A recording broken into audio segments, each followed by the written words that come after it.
अनिरुद्ध राठौर कम से कम 3 साल सुलोचना के साथ रहा था, लेकिन सुलोचना को इस बात का अंदाजा नहीं था कि वह सिर्फ एक धरती पर पैर मारकर उसकी गण उसके हाथ से छुड़ा लेगा। उसने ना अनिरुद्ध राठौर की किसी लड़ाई को अपनी आंखों से देखा था और ना ही किसी फाइटिंग स्किल को, इसलिए वह उसे आसान सा शिकार और आदमी समझ रही थी। उधर अनिरुद्ध राठौर ने नेहा से पूछा, तुम ठीक हो?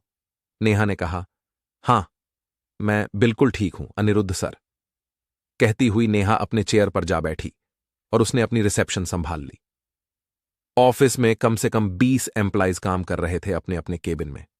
अनिरुद्ध ने आयशा से कहा, आयशा जी, आपके पास जमीनों की ओर फैक्ट्री की ओरिजिनल कागजों की कॉपी होगी। आयशा ने कहा, सबसे पहले अनिरुद्ध हमें वहीं निकलवानी है इन गुंडों से। जबरदस्ती साइन करवाकर ओरिजिनल कॉपी अपने पास ले गए। अनिरुद्ध ने कहा, चलो कोई बात नहीं, कॉपियां निकलवाना मुझ पर छोड़ दो। आयशा ने कहा, इस खतरे को तुम अकेले अपने सर पर मोल लो। नहीं अनिरुद्ध, मैं भी चलूंगी तुम्हारे साथ। अनिरुद्ध ने कहा, नहीं मैडम, टेंशन मत लीजिए, मुझे कुछ भी नहीं होगा। आयशा ने कहा, तुम पक्का कर लोग अकेले ये सब? अनिरुद्ध ने कहा, हां जी आयशा जी, कुछ भी नहीं होगा मुझे, अब चिंता मत कीजिए। आयशा ने कहा, ठीक है, अगर तुम इतने विश्वास के साथ कह रहे हो तो मैं तुम्हें भेज रही हूं, पर प्लीज अगर कुछ प्रॉब्लम हो तो मुझे फोन करना या कुछ इशारा दे देना टेक्निकल। अनिरुद्ध ने कहा, हां बिल्कुल, मैं आपको टेक्निकल सिग्नल दे दूंगा, टेंशन मत लो। और एक बात और, आप अपना सामान मेरे घर पर ले आओ, ठीक है? आयशा ने कहा, ठीक है, मैं शिफ्ट कर जाऊंगी अपने आप ही। अपने मिशन का सबसे पहला काम मुझे कागज निकलवाने हैं इन गुंडों से। पहले तो मैं इस चीज का इंतजाम करता हूं कि कागज निकालने के लिए क्या प्लान अपनाया जाए। आयशा ने कहा, प्लान बनाते हैं। अनिरुद्ध ने कहा, सबसे पहले हमें यह पता लगाना पड़ेगा कि वह सब अपनी सबसे जरूरी चीज, जैसे कागज जयब्रत कहां रखते हैं। किसी गांव के होशियार आदमी को मनाकर उसे नौकर बनाकर एजेंट डिटेक्टिव भेजना पड़ेगा उसके घर में। ईश ने कहा, बिल्कुल, हम किसी प्रोफेशनल बंदे को नहीं भेजेंगे, क्योंकि जो अनप्रोफेशनल बांदा होता है ना, और डरेगा नहीं, अपना काम थोड़ा सा लालच से जल्दी और अच्छे से करेगा। अनिरुद्ध अपनी कुर्सी से उठा और उसने जाते हुए कहा, चलिए मैडम, ठीक है, मैं अपना मिशन स्टार्ट करता हूं। इतना कहकर वह उस ऑफिस से बाहर निकल गया और फटाफट अपने घर की तरफ पैदल ही चला गया। साथ में यह सोचता हुआ जा रहा था, अनिरुद्ध की कैसे पता लगाया जाए कि यह सबसे जरूरी सामान या कागजात कहां रखते होंगे गैंगस्टर। देखो, अड्डे पर तो ये रखते नहीं होंगे। सोचता सोचता कब अनिरुद्ध अपने घर की गली में आ गया, उसे पता ही नहीं चला। उधर सुलोचना कुछ सोचकर जरा जरा सा मंद मंद सा मुस्कुरा रही थी। तभी जाने सुलोचना को क्या हुआ, वह मुस्कुराहट से जोर जोर से हंसने लगी। उसके घर में काम कर रही नौकरानी ने रसोई से पूछा, मैं साहब, क्या हुआ, इतनी तेज क्यों हंस रही हैं? सुलोचना ने अपनी हंसी रोक और उसे वहीं से ही डांट कर कहा, तुम चुपचाप अपने काम से काम रखो। इधर अनिरुद्ध राठौर अपने घर में घुसते मां से पूछता है, मां, अपने आयशा को इजाजत दी थी क्या घर में रहने की? उसकी मां ने उससे कहा, हां बेटा, वह कहती है कि उसका जो डेवलपमेंट ऑफिस है उसके घर से बहुत दूर पड़ता है, इसलिए हमने कह दिया कि वह हमारे घर आ जाए रहने। कितना खा लेगी बेचारी, और क्या ही बिगड़ेगी वह? अनिरुद्ध ने कहा, अरे मां, मैं ये नहीं कह रहा कि वह क्यों रहने आ रही है, मैं सिर्फ पूछ रहा हूं कि वह रहने आ रही है, आपको पता है इस बात का? उसकी मां बोली, हां बेटा, मेरे को और तेरे पापा को दोनों को इस बारे में पता है, तू चिंता मत कर। नियति साथ में ही कुछ काम कर रही थी।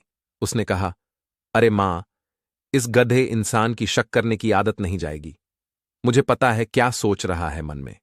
यह सोच रहा है कि शायद वह झूठ बोल रही हो। हर कोई इंसान झूठ नहीं होता मेरे छोटे भाई। अनिरुद्ध ने कहा, दीदी, मैं यह सोच रहा था कि, मतलब, पता है मेरे मां बाबा को कि नहीं पता है इस बारे में? फालतू में यार। अब तक इस बात की खबर अनिरुद्ध के मां बाबा और बड़ी बहन नीति को भी मिल चुकी थी।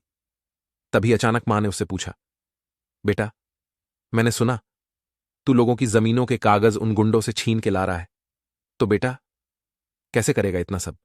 तुम्हें पता है कितने खतरनाक और बदतमीज टाइप के गुंडे हैं वह। सब लोग यही कह रहे हैं कि क्या करनी है जमीन जब जिंदगी ही नहीं रही। तो अनिरुद्ध ने कहा, बात जमीन की नहीं है मां, बात है लोगों के हक की, उनकी जिंदगी की। मैं जानता हूं मां की वह जमीन जो इन लोगों ने 2 मिनट में धमकी देकर डरा धमकाकर छीन लिया ना मां, वह लोगों ने, अपने गांव के लोगों ने मेहनत कर करके बनाई है। जिस बंदे ने मेहनत की है वह मेहनत ही इस इंसान को, जिसने मेहनत की है, धमकी दे देकर डरा धमकाकर उसे छीन ली जाए तो कहां की इंसानियत है हमारी यह। उसकी मां ने कहा, बात तो बेटा तेरी बिल्कुल सही है, पर बेटा आज तक हमारे गांव में से इन गुंडों से लड़ने की किसी ने हिम्मत नहीं की, जैसे हिम्मत तो कर रहा है ना तेरे जैसा बेटा सब माओ को दे। अनिरुद्ध ने कहा, मैं इन गांव वालों को ना सिखाया नहीं गया कि हमारे जमीर के लिए, हमारी मेहनत के लिए हमें लड़ना भी होता है। अगर सिखाया जाता ना तो ये गैंगस्टर एक तरफ और ये सारा गांव एक तरफ, जीत हमेशा सत्य की होती मां। ये बात सुनकर काम कर रही नियति ने अपना गला जानबूझकर खखारा। अनिरुद्ध नियति की तरफ मुंह करके बोला, दीदी कुछ ज्यादा गला खराब नहीं है आपका, शहद पी लो, क्या पता सही हो जाए। अब यहां पते की बात यह थी कि शहद से नियति को सख्त नफरत थी।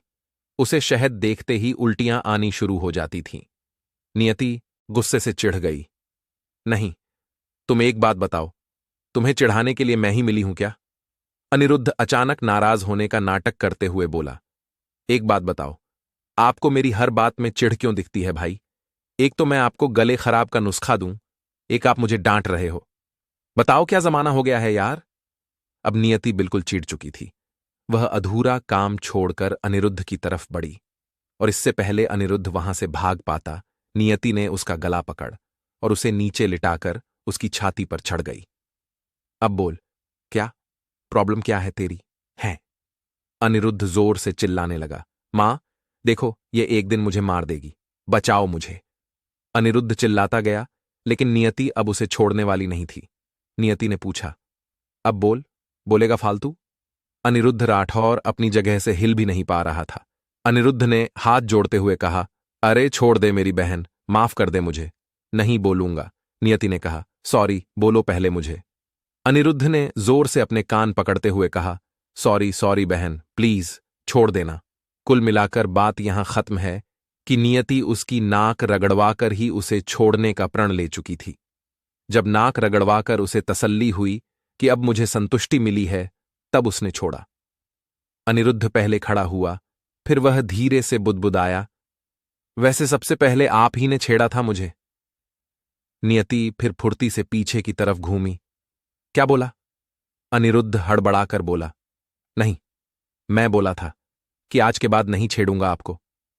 नियति और अनिरुद्ध की नोक झोंक में कब वक्त बीत गया, ना उनको पता चला, ना पास में काम कर रही उनकी मां को।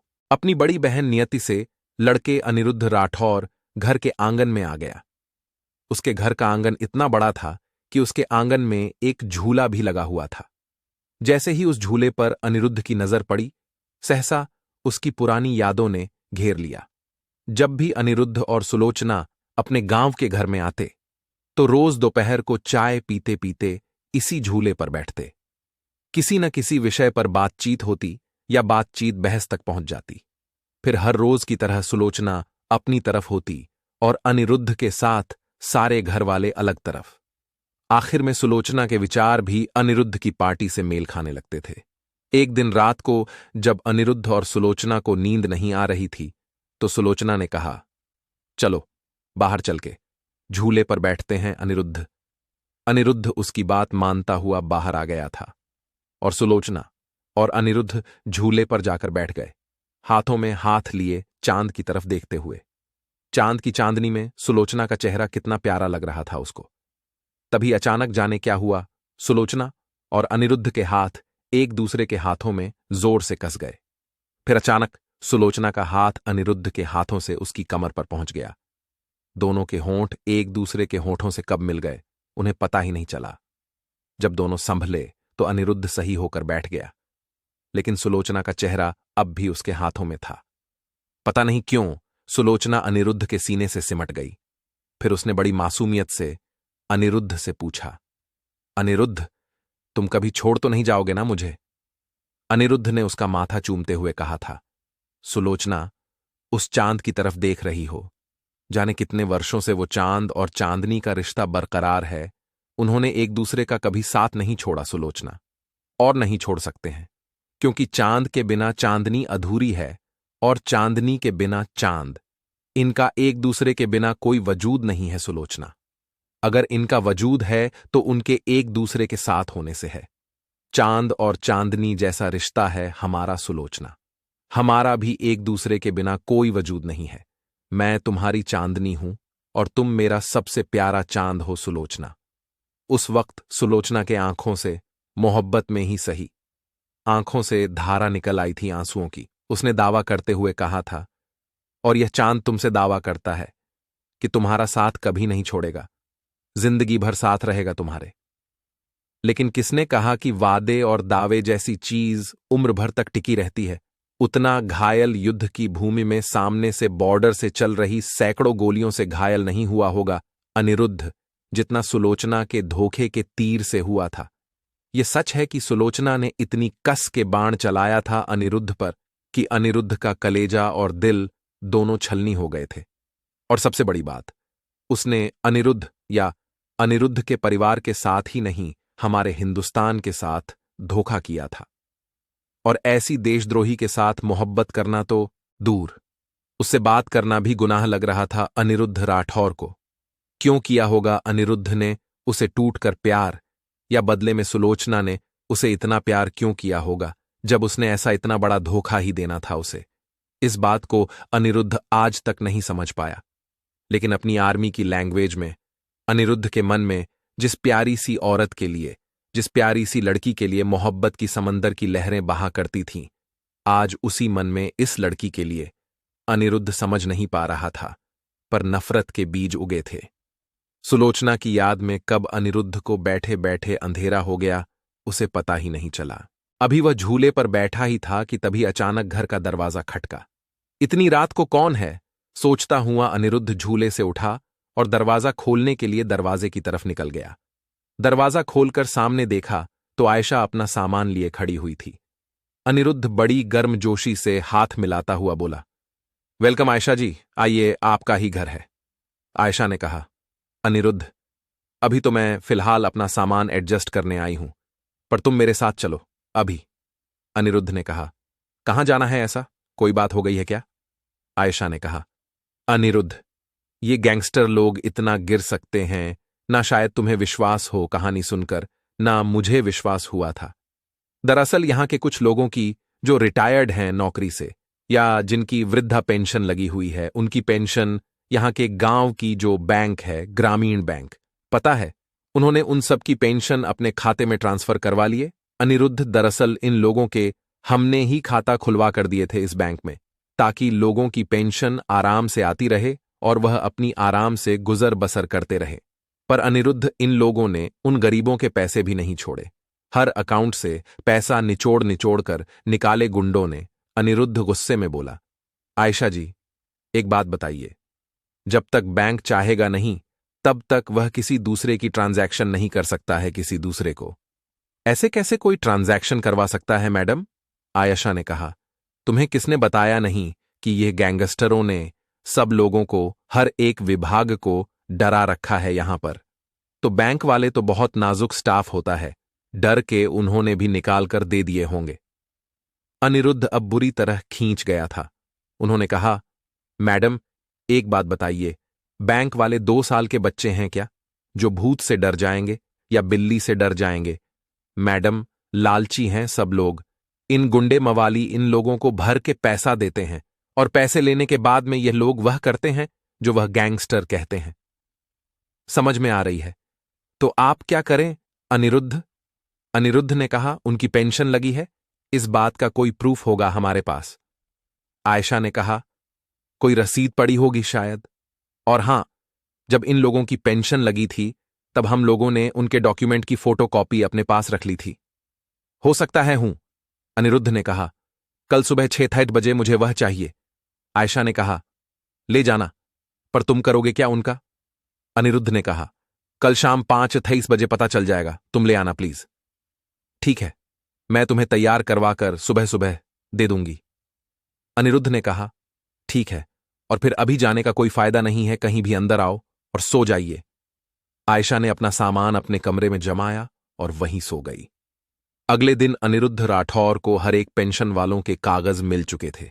कागजों का पूरा पुलिंदा लेकर वह बैंक की तरफ निकल गया। बैंक के सामने पहुंचा और सिक्योरिटी गार्ड से कहा, मुझे मैनेजर से मिलना है। सिक्योरिटी गार्ड ने कहा, वह अंदर है, बिजी हैं किसी काम में, आप अंदर चले जाइए। अनिरुद्ध ने कहा, मैं अंदर नहीं जाऊंगा, तुम्हारा मैनेजर बाहर आएगा, उसको बोल कि मिलने आया तुमसे कोई। सिक्योरिटी गार्ड गुस्सा होते हुए वह बोला, ये क्या बदतमीजी है भाई साहब, कोई आप यहां के आईएएस ऑफिसर हैं, पुलिस वाले हैं या डीसी हैं आप यहां के? अनिरुद्ध राठौर ने सीधे सिक्योरिटी गार्ड की आंखों में देखा। अभी तक नॉर्मल खड़ा हुआ सिक्योरिटी गार्ड अचानक जोर से चिल्लाया और डरता हुआ मैनेजर की तरफ भागा।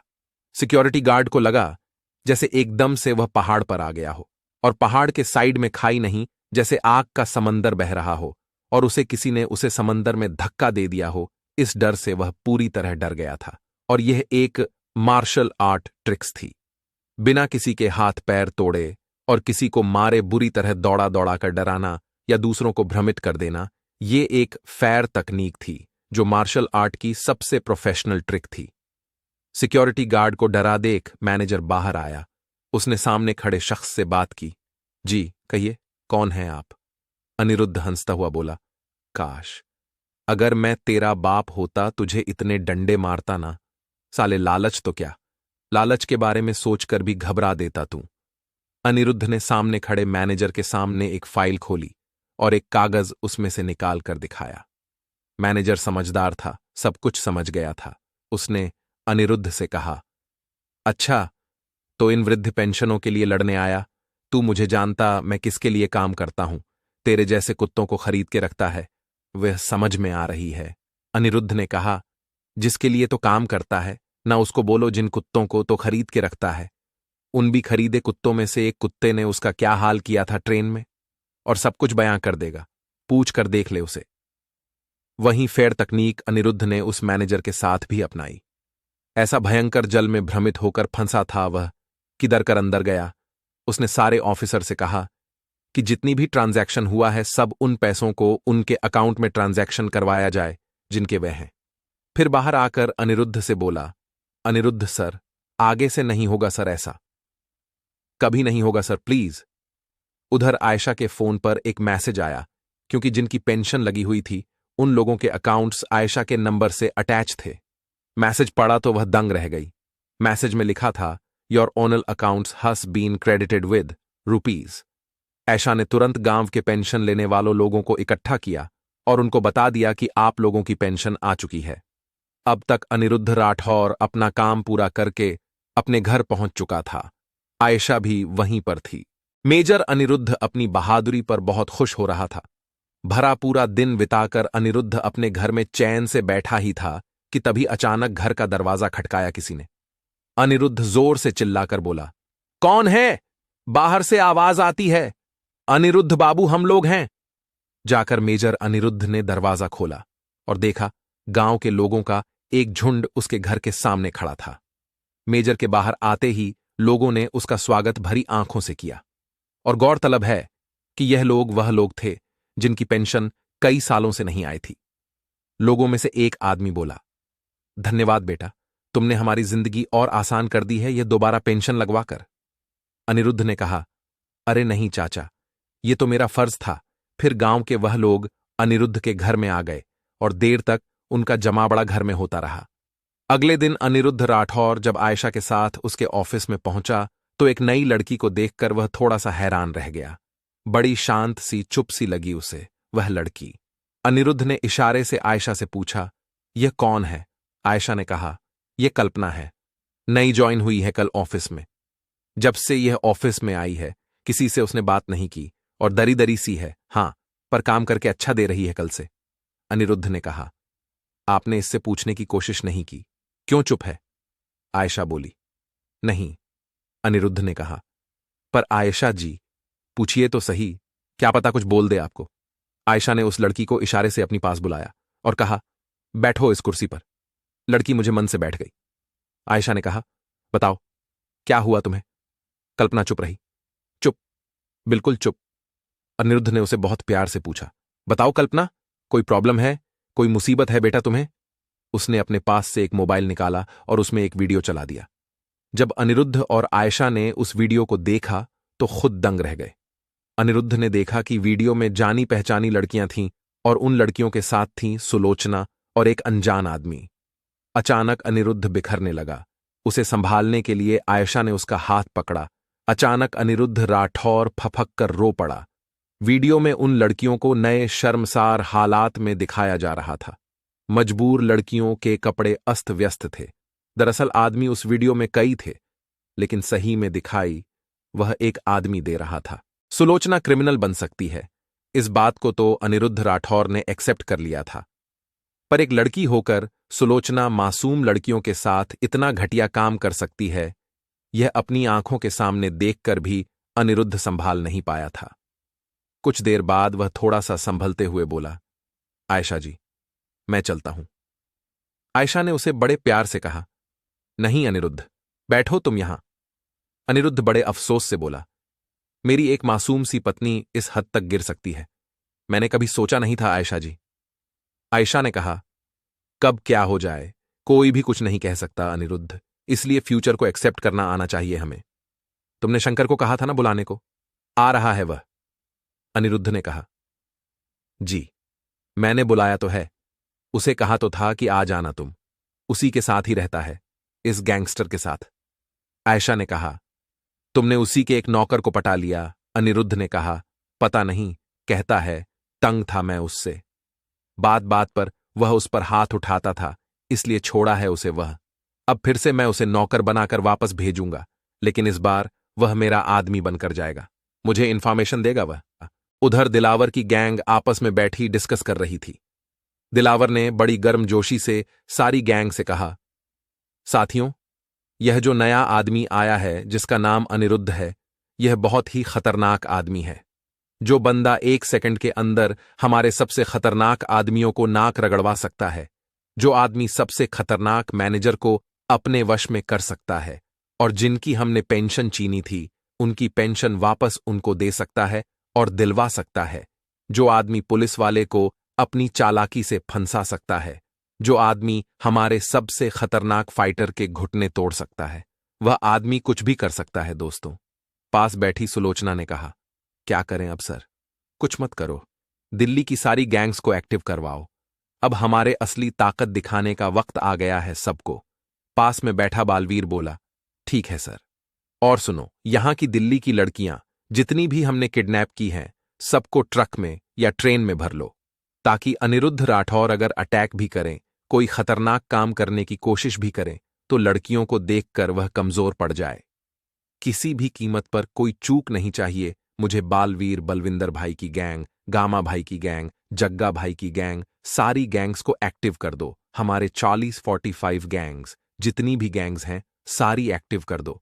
कम से कम 1500 आदमी होने चाहिए उन सारी गैंग्स में। लड़कियों को अंडरग्राउंड किया हुआ है ना, सब लड़कियों को बाहर निकालो और ट्रेनों ट्रैकों में भरो जिसमें गैंग्स भर के जानी है। ट्रेन अपनी ट्रैक पर रुक जाएगी, जैसी अनिरुद्ध राठौर लड़ता लड़ता ट्रैक तक पहुंचेगा, तब वह गैंग्स काम आएंगे। बाकी गाड़ी और ट्रक के उनके ऑफिस तक जाएंगे।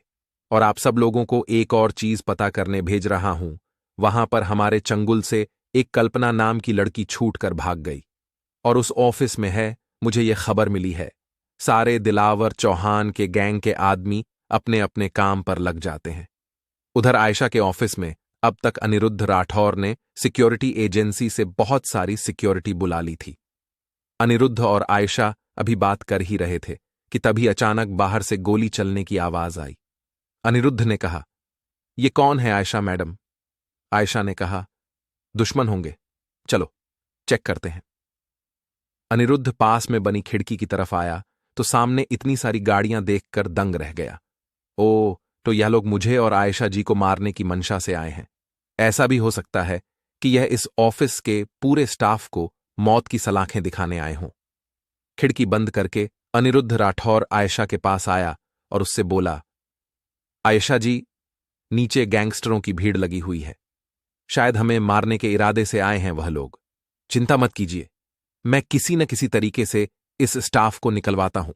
नीचे जितने भी सिक्योरिटी गार्ड्स हैं, उनकी गाड़ियां खड़ी हुई हैं। आप सब लोगों को उनकी गाड़ियां बदल बदल के किसी तरीके से घर भिजवाता हूं। आयशा घबराकर बोली, पर तुम अनिरुद्ध, मैं तब तक इनको दिल्ली की सैर करवाकर इनको इनके अंजाम तक पहुंचाकर आऊंगा। चिंता मत करना। नीचे जाकर रिसेप्शन पर नेहा को उठाया और कहा, नेहा, मेरी बात ध्यान से सुनो। तुम और आयशा एक गाड़ी में जाओगी, ठीक है? तुम्हारी गाड़ी स्पेशल बुलेट प्रूफ होगी। तुम चिंता मत करना। कुछ भी हो जाए, कितना भी बड़ा बम ब्लास्ट हो जाए, कुछ भी हो जाए, तुमने डरना नहीं है। जहां तुम डर गई वहां गैंगस्टर तुम पर भारी पड़ जाएंगे, ठीक है? अब तक आयशा भी नीचे आ चुकी थी। अनिरुद्ध ने उन्हें समझाते हुए कहा कि सबसे पहले मुझे बाहर निकलने दो। सबको यह लगेगा कि अनिरुद्ध और आयशा एक साथ रहते हैं। अब तक यह भनक सब में फैल गई होगी। लेकिन आप लोग घबराना मत, ठीक है? मैं आयशा जैसा ही कुछ मैंने क्वीन बैठा लूंगा अपनी गाड़ी में, और तुम फटाफट आयशा जी को गाड़ियां बदल बदल के किसी तरीके से पहुंचा देना। नेहा, बहुत बहादुर हो तुम, कर लोगे तुम। अंडरस्टूड?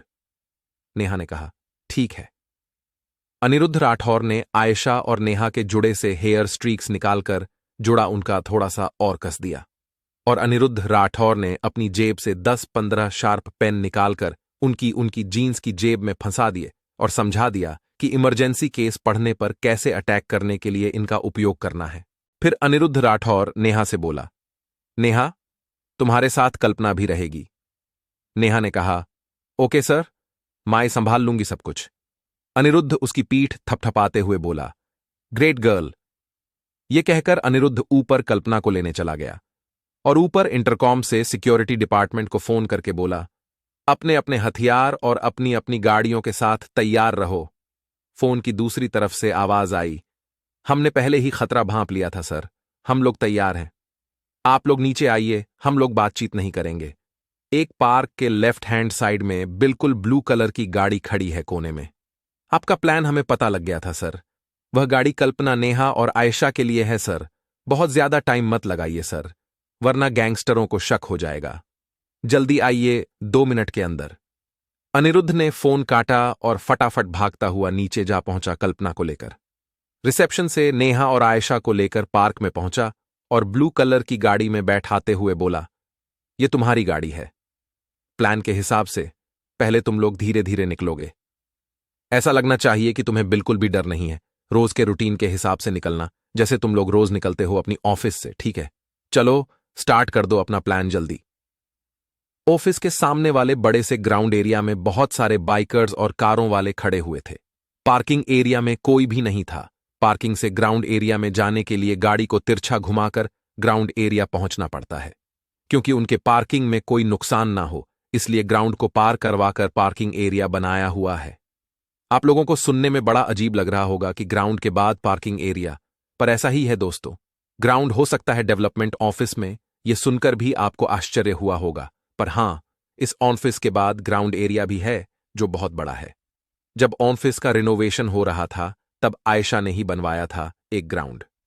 कहती थी बहुत अच्छा लगता है उसे ग्रीनरी में रहना। फिलहाल अभी की हालत वहां की यह थी कि ग्राउंड एरिया में भरपूर बाइकर्स और गाड़ी वाले खड़े हुए थे, क्योंकि उनको कोई दिखा नहीं था। तभी अचानक उनके बीच से एक नीले कलर की कार सरपट दौड़ती हुई निकल गई। बाइकर्स और गैंगस्टर्स को यह बात कह भेजा गया था कि अनिरुद्ध 100% आयशा की सफेद कलर की गाड़ी में आएगा, पर यह तो नीले कलर की कार थी। उधर पार्किंग एरिया में खड़े अनिरुद्ध राठौर ने किसी को टेलीग्राम पर मैसेज किया और सामने खड़ी आयशा की गाड़ी स्टार्ट करके वह बाहर की तरफ जाने लगा। उधर कुछ बाइकर्स को शक हुआ तो वह नीली गाड़ी की तरफ दौड़ पड़े बाइक पर। वह धीरे धीरे नीली गाड़ी के पीछे अपनी बाइक चलाते जा रहे थे। उधर अनिरुद्ध राठौर अपनी गाड़ी लेकर बिल्कुल बीच ग्राउंड में आ गया। अनिरुद्ध की और आयशा की दोनों की गाड़ियां बुलेट प्रूफ थीं, इसीलिए न उन्हें कोई बाहर से देख सकता था। हां, पर अंदर से कोई बाहर वाला जरूर दिख सकता था ड्राइवर को। उधर आयशा गाड़ी की पिछली सीट पर बैठी बुरी तरह डर रही थी। कल्पना उन्हें हिम्मत देते हुए बोली, मैडम, चिंता मत कीजिए, अब हम जंग के मैदान में उतर गए हैं तो जंग तो लड़नी पड़ेगी ना, पीछे नहीं है सकते हम लोग। करीब 2 बाइक सवार उनके पीछे लगे हुए थे। तभी अचानक बिल्कुल नजदीक से अनिरुद्ध राठौर की गाड़ी निकली तो बाइक सवार उस गाड़ी के पीछे हो ली। असली गाड़ी तो अब देखी थी बाइक सवारों को। अनिरुद्ध राठौर ने नेहा को मैसेज किया कि तुम इस रोड के बिल्कुल उल्टी तरफ के रोड पर आ जाओ। नेहा ने ड्राइविंग सीट संभाली हुई थी और मोबाइल उसका सामने ही पड़ा था। अचानक जाने नेहा को क्या सूझा कि पास में चल रहे तालाब की तरफ उसने गाड़ी दौड़ा दी, और जैसे ही तालाब आया उसने तीसरे गियर में गाड़ी डाली और सामने की तालाब में गाड़ी जोर से जा गिरी। गाड़ी के गिरते ही इससे पहले 2-3 सेकंड के अंदर पानी भरता अचानक से गाड़ी की खिड़कियां खुलीं और जैसे किसी का हाथ उन तीनों को अपनी बाहों में समेटता हुआ गाड़ी के अंदर जाकर उन तीनों को खींचने लगा, और अगले ही पल 2 और हाथ उन सबको संभालने के लिए गाड़ी में घुसे। उन हाथों की खिंचावट तालाब के दूसरे किनारे की तरफ बढ़ने लगी और 2 सेकंड के अंदर वह लोग उसे तालाब के दूसरे किनारे तक पहुंच गए। इतनी स्पीड से खींचा था उन हाथों ने उनको। तालाब से बाहर आते ही 10 कदमों की दूरी पर एक लाल रंग की गाड़ी खड़ी हुई थी। जल्दी जल्दी उन अनजान लोगों ने आयशा, नेहा और कल्पना को गाड़ी में धकेला और फटाफट गाड़ी के दरवाजों को लॉक कर दिया, और गाड़ी तेजी से आयशा के घर की तरफ दौड़ पड़ी। इस बीच आयशा ने अनिरुद्ध राठौर को कॉल किया। उधर अनिरुद्ध राठौर के पीछे कम से कम 20-25 गाड़ियां लगी हुई थीं। समझ में नहीं आ रहा था अनिरुद्ध राठौर को कि वह करें तो करे क्या। उसने नेहा को मैसेज करके फोन सामने की तरफ रखा। अभी वह अपने आप को संभाल कर गाड़ी चला ही रहा था कि तभी अचानक से साइड से गोली चलने की आवाज आई। भरे पूरे हाईवे पर गोली चल सकती है, यह अनिरुद्ध ने कभी सोचा भी नहीं था। अनिरुद्ध राठौर चारों तरफ नजर दौड़ाकर गाड़ी को सामने की तरफ दौड़ाए जा रहा था। अनिरुद्ध को उस हाईवे पर चलते हुए आम लोगों का भी ध्यान रखना था। पीछे हजारों की तादाद में गाड़ियों में बैठे गैंगस्टर, 50 से ज्यादा गाड़ियां उसके पीछे लगी हुई थीं। रियर व्यू मिरर में अनिरुद्ध राठौर सब कुछ देखता हुआ जा रहा था। अभी वह सामने की तरफ अपना ध्यान जमाए हुए था कि तभी अचानक जोर की गाड़ी उसके पीछे से किसी चीज से टकराए। अनिरुद्ध ने हड़बड़ाकर पीछे की तरफ देखा।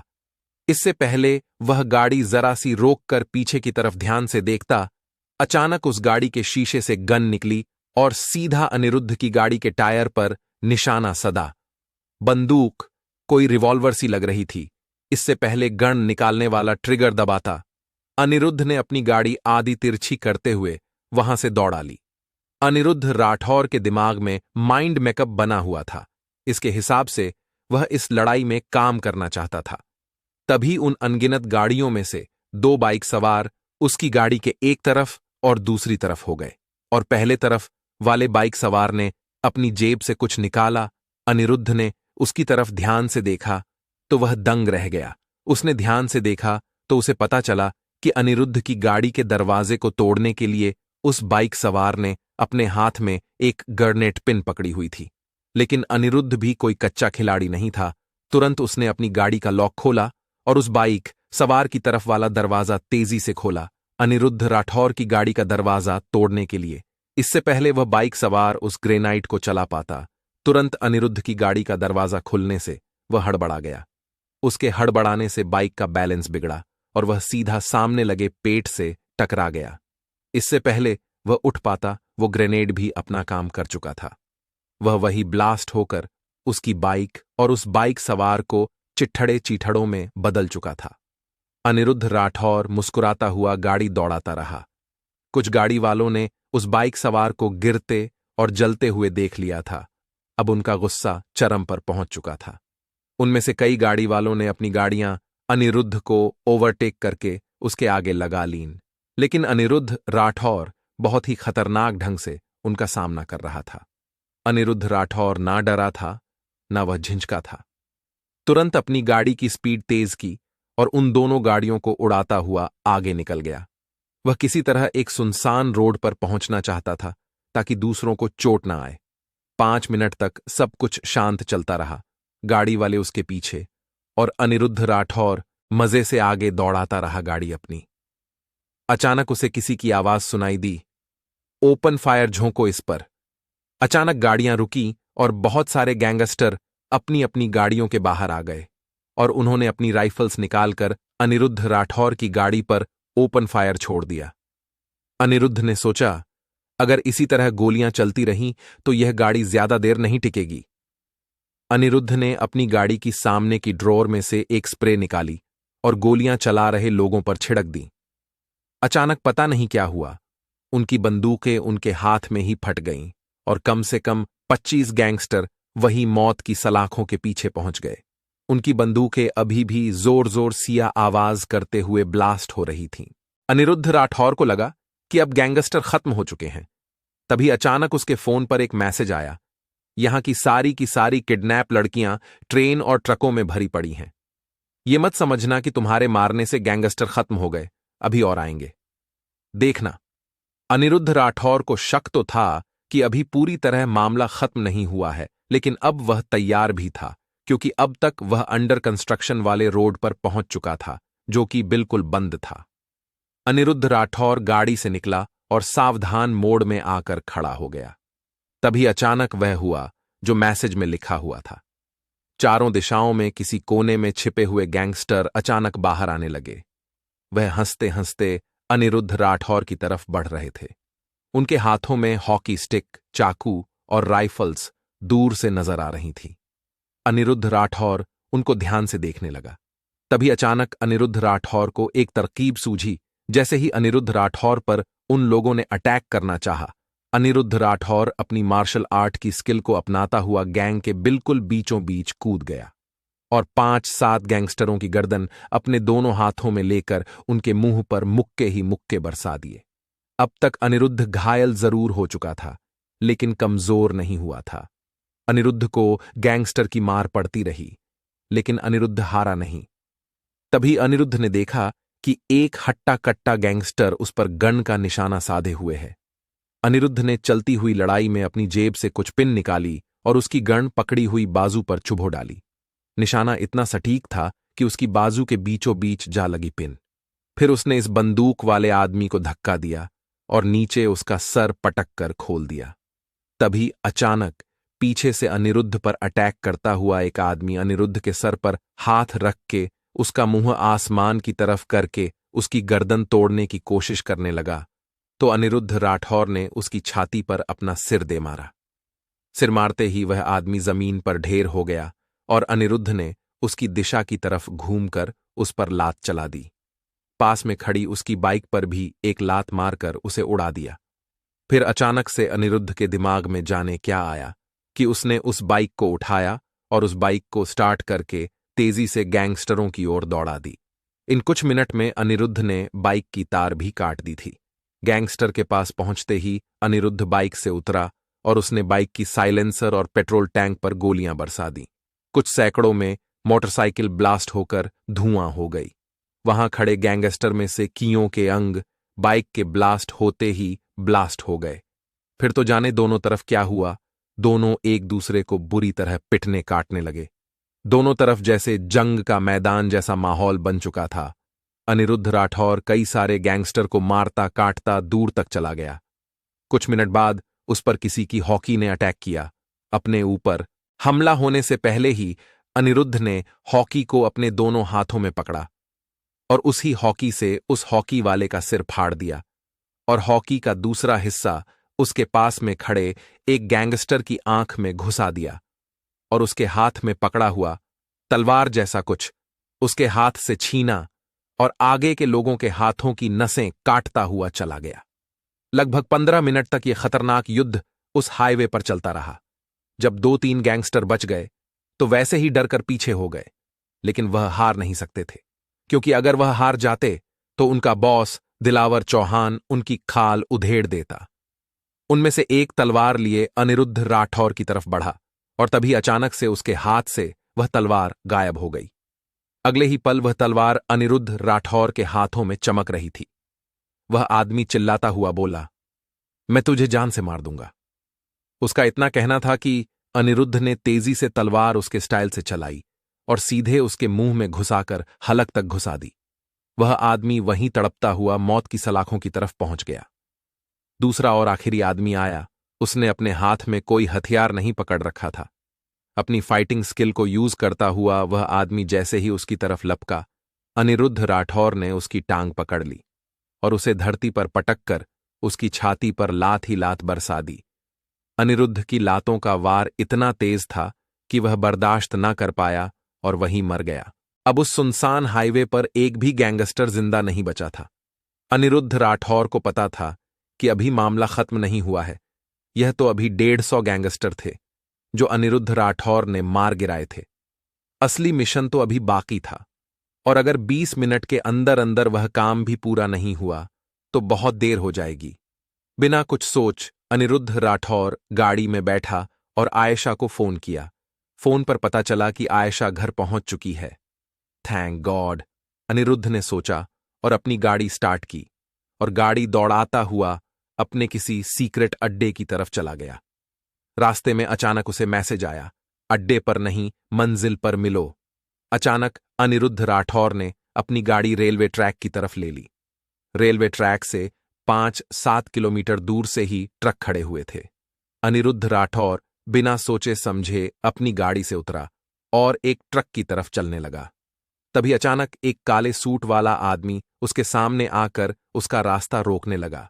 जानता हूं मैं कि तू अनिरुद्ध राठौर है, चुपचाप वापस चला जा, कोई फायदा नहीं है लड़कियों को बचाकर।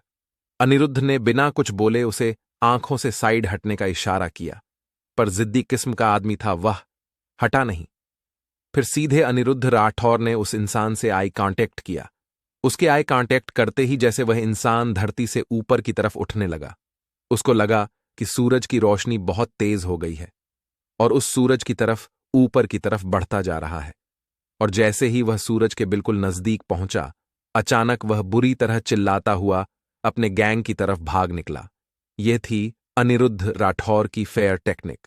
तभी अचानक वहां पर लोगों की भीड़ लगनी शुरू हो गई। अभी वह लोग संभले ही थे कि तभी अचानक अनिरुद्ध और वहां खड़ी भीड़ पर गोलियों की बरसात होने लगी। जवाबी कार्रवाई में अनिरुद्ध और उस भीड़ ने भी गोलियों की बरसात की। करीब 5 मिनट बाद अचानक एक गोली अनिरुद्ध को छीलते हुए निकल गई, लेकिन अनिरुद्ध ने अपने आप को बचा लिया था। ये भीड़ अनिरुद्ध राठौर की बुलाई हुई सिक्योरिटी टीम थी। अब तक अनिरुद्ध और सिक्योरिटी टीम चारों तरफ से गिर चुके थे। अनिरुद्ध की तरफ कम से कम 10 आदमी उससे लड़ने के लिए तेजी से बढ़े। अब तक अनिरुद्ध राठौर बिना सोचे समझे उस गैंग के बीचों बीच कूद गया था। फिर पता नहीं क्या पागलपन सवार हुआ अनिरुद्ध पर कि उनसे भी तेज पागलपंती से उन्हें पीटने लगा। किसी को भी मौका उस पर वार करने का नहीं दे रहा था अनिरुद्ध। जब वह उस पर अटैक करने की कोशिश करते तो अनिरुद्ध उन्हें अपने आप को छूने भी नहीं दे रहा था। 10 लोगों के हाथ पैर तोड़कर अनिरुद्ध राठौर जब ट्रक की तरफ बढ़ा तो अचानक जाना पहचाना चेहरा अनिरुद्ध के आगे आया और उसका रास्ता रोककर खड़ा हो गया। अनिरुद्ध ने उसे जमीन पर धक्का देकर गिराया और एक पैर उसका अपने पैरों के नीचे लेकर दूसरा पैर उसने अपने हाथ में पकड़ा और ऊपर की तरफ खींच दिया। वह कोई और नहीं, दिलावर चौहान था। साले, तुझे तो मैंने ट्रेन में देखा था उस दिन की मार अधूरी रह गई क्या तेरे लिए? ये कम पड़ गई थी। दिलावर चौहान उसका पैर खींचने से बुरी तरह चिल्लाने लगा। अनिरुद्ध ने उसका पैर और जोर से खींचा और पैर तोड़ दिया और उसकी गन उठाकर उस पर सारे मैगजीन खाली कर दी। खून का फव्वारा बह चुका था वहां। अनिरुद्ध ट्रक में घुसा और ट्रक में इधर उधर घूमकर ट्रक की बड़ी तरतीब से तलाशी लेने लगा। बिल्कुल कोने में जाकर देखा तो एक बड़ा सा जाल वहां पड़ा हुआ था। उसे खोल कर देखा तो कम से कम 7 लड़कियां वहां फांसी हुई थीं। अनिरुद्ध ट्रक के कोने पर गया और जोर से चिल्लाया, मेजर रश्मि भारद्वाज और मेजर नजमा शाह, तुम दोनों में से एक ट्रक के अंदर आओ। वहां लगी भीड़ में से यह सुनते ही 2 लड़कियां ट्रक की तरफ आने लगी। शरीर से ताकतवर, उभरा हुआ शरीर और यूनिफॉर्म पहने 2 लड़कियां। मिस रश्मि भारद्वाज इंडियन वुमेन आर्मी की मेजर, जिससे आतंकवादी, गैंगस्टर और क्रिमिनल्स थर-थर कांपते थे। Miss Najma Shah Pakistan women army की मेजर, अपराधी पाकिस्तानी हो या हिंदुस्तानी, इसके हाथ उसके गले तक पहुंचकर ही रहते थे। बड़े से बड़ा गैंगस्टर और आतंकवादी भी इसका सामना करने से डरता था। रश्मि भारद्वाज ट्रक के अंदर आई। उसके अंदर आते ही अनिरुद्ध ने उससे कहा, इन लड़कियों को लेकर जाओ, दिल्ली की किडनैप। लड़कियों में से कुछ लड़कियां हैं ये। रश्मि ने कहा। पर सर, ये लोग इतने बेरहम कैसे हो सकते हैं? अनिरुद्ध बोला। गैंगस्टर को तुमने रहम करते हुए कब देखा रश्मि? रश्मि ने कहा। यह बात भी सही है सर, ट्रक में तो इतनी ही लड़कियां मिली, ट्रेन में घुस के देखते हैं कितनी लड़कियां हैं। ट्रक से उतरते ही अनिरुद्ध राठौर ने अपनी सिक्योरिटी टीम और कुछ इन्वेस्टिगेटर को इशारा किया। उनमें से कुछ लोग अनिरुद्ध का इशारा समझ गए और अनिरुद्ध के पीछे पीछे आने लगे। सब रेलवे ट्रैक पर पहुंच गए थे और सामने ही रेलवे ट्रैक पर एक ट्रेन खड़ी थी और ट्रेन के पास खड़ा था एक गैंग की टीम का आदमी। उसने इशारे में ट्रेन के कोच के दरवाजे का पासवर्ड पूछा। उस आदमी ने आराम से डब्बे के दरवाजे का पासवर्ड बता दिया। दरअसल वह ट्रेन इतनी एडवांस थी कि उसके कोच के डोर्स के पासवर्ड थे। अनिरुद्ध राठौर को इस बात की इंफॉर्मेशन पहले से थी कि कहां लड़कियां हो सकती हैं और कहां गैंग। उसने अपने जेब से फोन निकाला और किसी को फोन किया। उस बंदे ने फोन उठाते ही कहा, मुझे पता है, आ रहा हूं मैं तेरे पास। करीब 5 मिनट बाद एक दुबला पतला सा आदमी आया और उसने कुछ डब्बों के बीच से कुछ डब्बे अलग कर दिए ट्रेन के। अनिरुद्ध राठौर ने अपनी जेब से एक छोटा सा कैप्सूल जैसा बम निकाला और अपने बाहों में पहने हुए खड़े से ट्रेन का शीशा तोड़ा और उस टूटे शीशे से वो बॉम्ब अंदर फेंक दिया। गैंगस्टर को इस हरकत का अंदाजा भी नहीं था। अंदर फेंकते ही वह बम तेज आवाज से फटा और उन डब्बों में आग फैल गई। अंदर बैठे बचे हुए गैंगस्टर को इस हरकत का अंदाजा भी नहीं था। वह उन कोच के साथ ही जल बुनकर राख बन गए। अनिरुद्ध राठौर बचे हुए कोच के अंदर गया, कोच का दरवाजा बंद किया और अंदर अपने आदमियों से मिला। दोस्तों, बालवीर अभी भी जिंदा था। जानते हैं क्यों? अभी पता चल जाएगा आप लोगों को। अनिरुद्ध राठौर धीरे धीरे अपने कदम आगे बढ़ा रहा था और उसके साथ मेजर रश्मि भारद्वाज और मेजर नजमा शाह भी चल रही थी।